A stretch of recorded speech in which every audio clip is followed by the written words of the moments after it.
Hey, good morning. Welcome back to another morning devotion. I hope that your day has started off pretty well and that it just keeps getting better.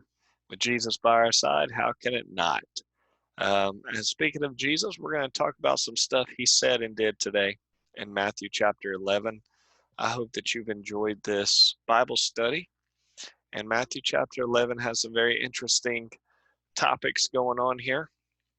So let's get rolling.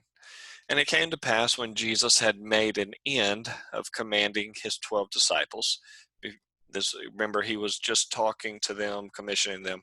He departed thence to teach and preach in their cities. And when John had heard of in the prison of the works of Christ, this is John the Baptist, he sent two of his disciples and said unto him, Are you the one that should come, or do we need to look for another? Jesus answered and said to them, Go and show yourself again to those things which you do hear and see. The blind receive sight, the lame walk, the lepers are cleansed, the deaf hear, the dead are raised, and the poor have the gospel preached unto them. And blessed is he, whosoever shall not be offended in me. So word comes to John the Baptist during the imprisonment of the miracles of Jesus. John sends his disciples to ask Jesus, Are you the Messiah? Jesus responds by stating all that had happened today, all of the supernatural miracles, because none of them is natural. Are you the one? And then it continues, as they departed, Jesus began to say unto the multitude concerning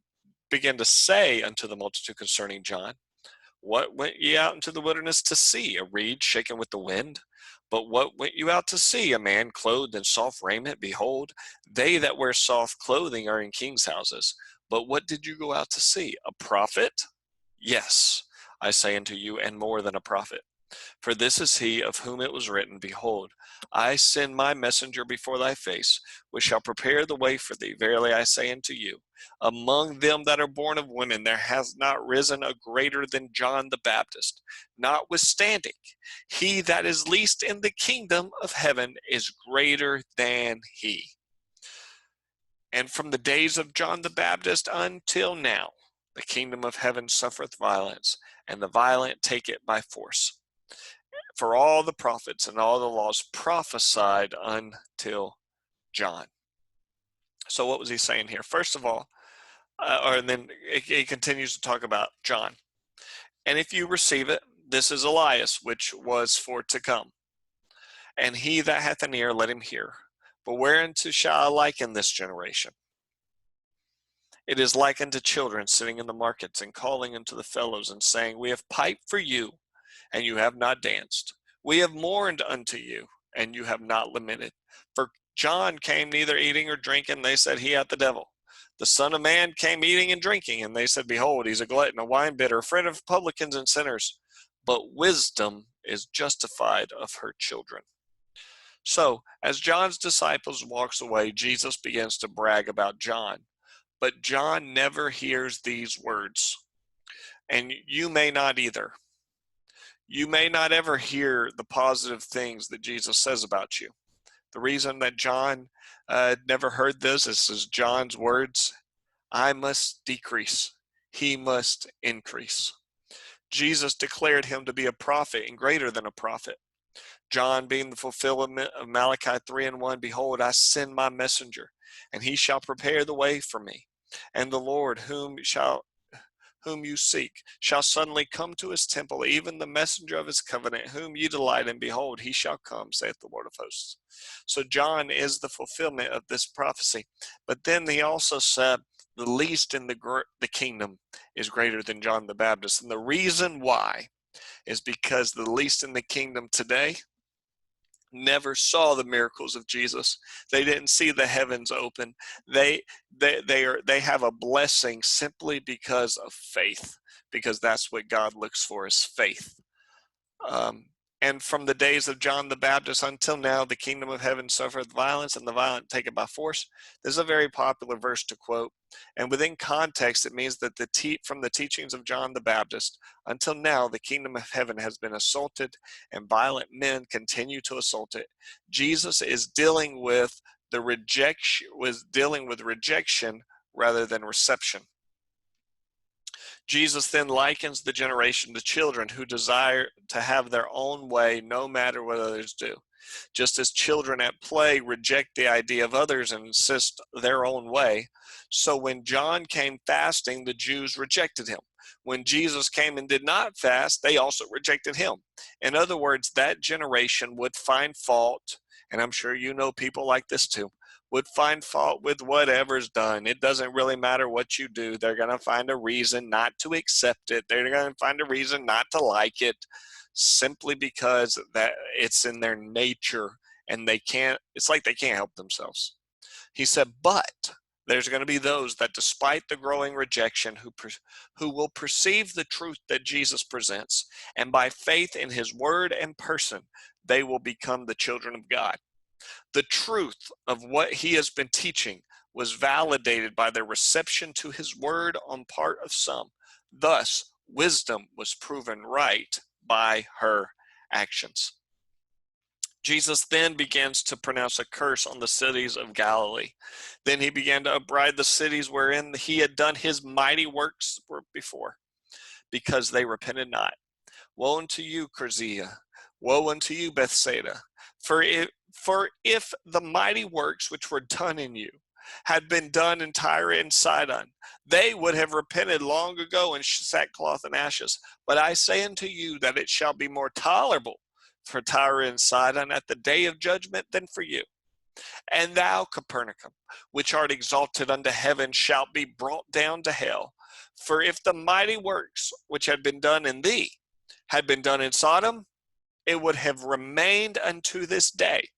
But I tell you that it shall be more tolerable for the land of Sodom in the day of judgment than it is for you. What a rebuke. Sodom and Gomorrah was received fire and hell from heaven and destroyed. And Jesus is saying it's going to be better for Sodom than it was for you. Jesus begins to speak concerning the cities that he had performed some of his greatest miracles in for not believing. He indicates clearly that the judgment of rejecting his word was separation from his kingdom, and he says that the judgment that they are going to experience is going to be greater than Sodom and Gomorrah, because they had both his works and his words, which Sodom had neither. What a rebuke. What a rebuke. And then he gives an explanation for the unbelief in verse 25 through 27. And at the time Jesus answered and said, I thank thee, O Father, Lord of heaven and earth, because thou hast hid these things from the wise and the prudent, and hast revealed them unto babes. Even so, Father, for it seems good in thy sight.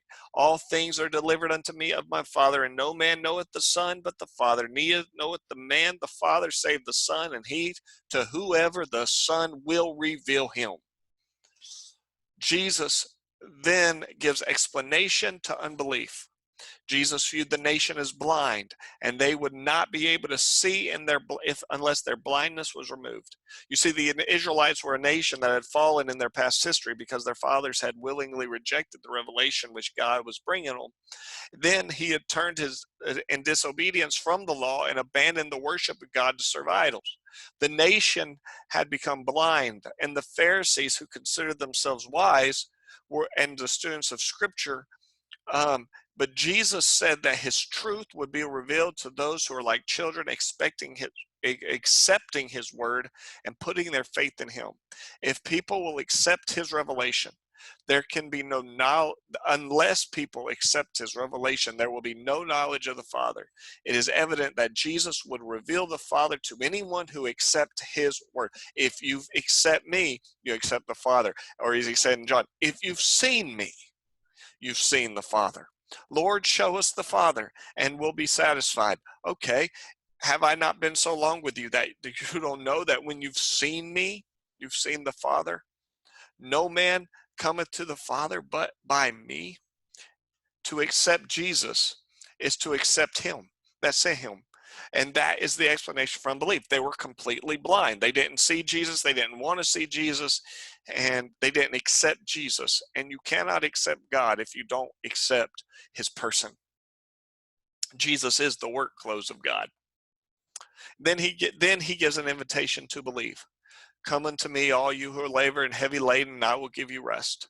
Take my yoke upon you and learn of me, for I am meek and lowly in heart, and you will find rest for your souls. For my yoke is easy and my burden is light.